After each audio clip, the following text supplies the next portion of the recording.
I'm just gonna let this video play.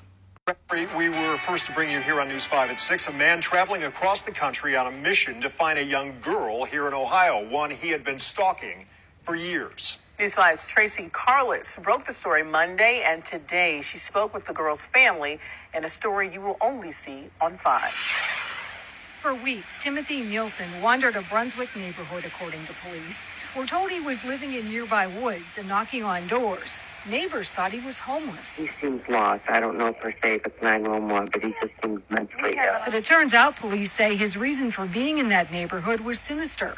Police say 5 years ago, Nielsen saw a then 8-year-old little girl on YouTube making arts and crafts. That's when he started making inappropriate comments. The girl's parents shut the page down. A family representative told me today the page was constantly monitored. In fact, I'm told the girl's mother saw the comments immediately and, quote, shut everything down.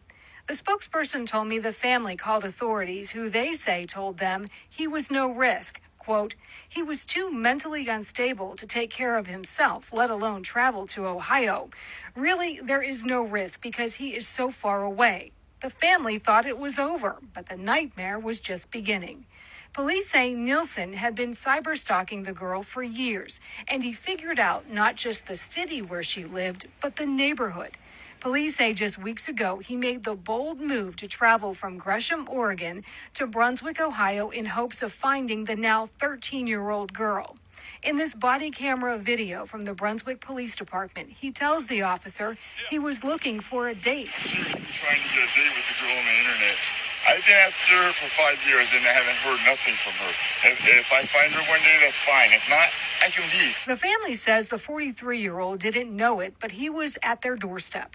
They, too, thought he was homeless until the girl recognized his voice. And that's when our heart sank, the spokesperson told me. This is Ring doorbell audio provided by the family. They are too concerned for their safety to share the video. 12 years old, that is what scary people for being everything here. Like you're on that? 12 and 30 old, I was looking for a 6-year-old. The family is frightened, worried, and concerned for their safety, but told me they want other parents to know this could happen to anyone because they had safeguards in place to protect the little girl. Quote, this was not a relationship. There was no back and forth communication. There was never a connection between the two of them. He locked onto her, and despite the protections before and after this happened, he ended up here 5 years later. Right now, Nielsen is locked up in the Medina County Jail on a menacing by stalking and importuning charge. The family fears the charges are not tough enough. They have an emergency protection order